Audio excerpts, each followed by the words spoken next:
బిరబిర కృష్ణమ్మ గలగల గోదావరి చెప్పుకోవడానికి బాగానే ఉంటుంది, కానీ తెలంగాణ ప్రాంతాన్ని వరదలు ముంచెత్తాయి. మెదక్ అంటే ఒకప్పుడు మెతుకు సీమ అని పేరు. ఎందుకంటే అక్కడ కరువు ప్రాంతం, తీవ్రమైన కరువు ప్రాంతం, నీటిపారుదల సదుపాయాలు ఉండేవి కాదు, మంచినీళ్ళు కూడా దొరికేవి కాదు 4-5 నెలల పాటు అయితే వేసవకాలంలో.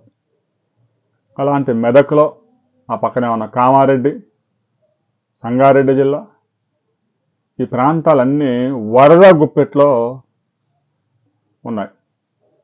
24 గంటల్లోనే 33 సెంటీమీటర్ల వర్షపాతం నమోదైంది. అంటే 2 నెలల కాలంలో నమోదు కావాల్సిన వర్షపాతం 24 గంటల్లో కుండపోత, క్లౌడ్ బరస్ట్. చాలా జమ్మూ కాశ్మీర్లో క్లౌడ్ బరస్ట్ అయింది, హిమాచల్ ప్రదేశ్లో క్లౌడ్ బరస్ట్ అయిందని మనం ఆ విజువల్స్ చూసి ఆశ్చర్యం వ్యక్తం చేస్తా ఉన్నాం. అలాంటి ఉత్పాతం తెలంగాణలో చోటు చేసుకుంది. ఇప్పటికే వందలాది గ్రామాలు జల దిగ్బంధంలో కొట్టుకుపోయాయి. రైల్వే ట్రాక్ కూడా నీళ్ళల్లో వేలాడుతూ ఉంది. తెలంగాణలో రైల్వే ట్రాకులు కొట్టుకుపోవడం చాలా అరుదు. ఎప్పుడో 2 దశాబ్దాల కిందట నల్గొండ జిల్లాలో, ఉమ్మడి నల్గొండ జిల్లాలో చెరువు ఒకటి, పెద్ద చెరువు తెగి హైదరాబాదు గుంటూరు మీదుగా ఉన్న రైల్వే లైన్ కొట్టుకుపోయింది. అందరికీ గుర్తే. అప్పట్లో రేపల్లె ప్యాసింజర్ ఆ వరదల్లో కొట్టుకుపోయి వందలాది మంది ప్రాణాలు కోల్పోయారు. ఆ తర్వాత మరలా రైల్వే ట్రాకు నీళ్ళలో తేగడం ఇదే మొదటిసారి, అంటే 2 దశాబ్దాల తర్వాత. ఇక శ్రీశైలానికి పెద్ద ఎత్తున వరద వస్తూ ఉంది. 4 లక్షల క్యూసెక్లు శ్రీశైలం నుంచి నాగార్జున సాగర్కి రిలీజ్ చేశారు.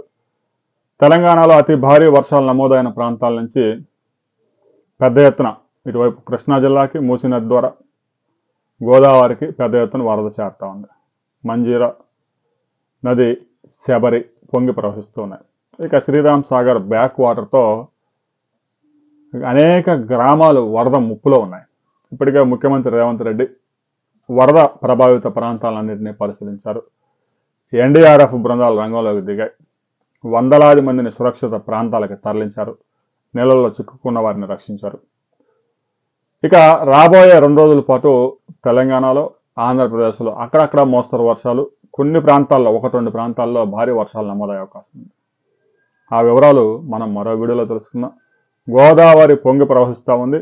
3వ ప్రమాద హెచ్చరిక కొనసాగుతూ ఉంది. 9 లక్షల క్యూసెక్ల వరదని ప్రస్తుతం ధవళేశ్వరం దగ్గర సముద్రంలోకి వదిలారు. రాబోయే 2-3 గంటల్లో ఇంకా ఈ వరద పెరిగే అవకాశం ఉంది. ఆ తర్వాత 2వ ప్రమాద హెచ్చరిక కూడా జారీ చేసే అవకాశం ఉంది.